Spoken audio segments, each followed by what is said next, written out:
వెంకటాచల క్షేత్రంలో వెంకటేశ్వర స్వామి వారి దర్శనానికి 24 కంపార్ట్మెంట్లు నిండిపోయి వరాహస్వామి దేవస్థానంలో 150 మందే ఉంటే ఏ 150 మందికే దర్శన ఫలితం పొందుతున్నట్లు లెక్క? నా నోటితో ఎందుకు అనాలి? కాబట్టి ప్రథమం దర్శనం చాస్యాత్ నైవేద్యం క్షీరసేచనం. మొదటి దర్శనం మిమ్మల్నే చెయ్యాలి. ఆయన డబ్బుకు బదులు నా మాట ఇది. కాబట్టి నా మాట వాడు పాటిస్తే కదూ నా దర్శనానికి వచ్చాడని నేను చెప్పేది. వాడు మీ దర్శనానికి రాకపోతే నాకు ఇలాంటివి చెప్తున్నప్పుడు భయంగా ఉంటుంది. ఒరే వచ్చేసారి నీకు అవుతుందా వరాహస్వామి దర్శనం అని భయం వేస్తుంది. కాబట్టి ప్రథమం దర్శనం చాస్యాత్, ప్రథమ దర్శనం మిమ్మల్ని చెయ్యాలి. ప్రథమ నైవేద్యం మీ దగ్గరికే వస్తుంది, నాకు పెట్టరు.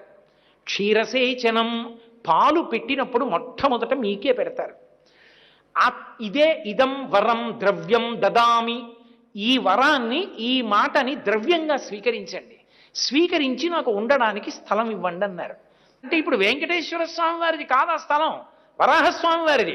అంటే ప్రపంచంలో మొట్టమొదటి లీజ్ అగ్రిమెంట్ చేసుకున్నవాడు వెంకటేశ్వరుడు వరాహస్వామి. అందుకు దేవతలు పుష్పవృష్టి కురిపించింది. ఆయన అన్నాడు, తింత్రిణీ వృక్షం ఉంది అదిగో అక్కడ, చింత చెట్టు, దాని దగ్గర పొట్టు ఉంది, అందులో ఉండు, 100 గజాలు ఇస్తున్నాను అన్నాడు. మీకు ఉండడానికి మీకన్నది 100 గజాలు ఆనందనిలయ విమానం, 100 గజాలు ఇస్తాను, అక్కడ ఉండండి. అందుకే వెంకటాచల పర్వతం క్షేత్రము వరాహ క్షేత్రము, ఆ పేరు అలా ఉండిపోయిందంతే.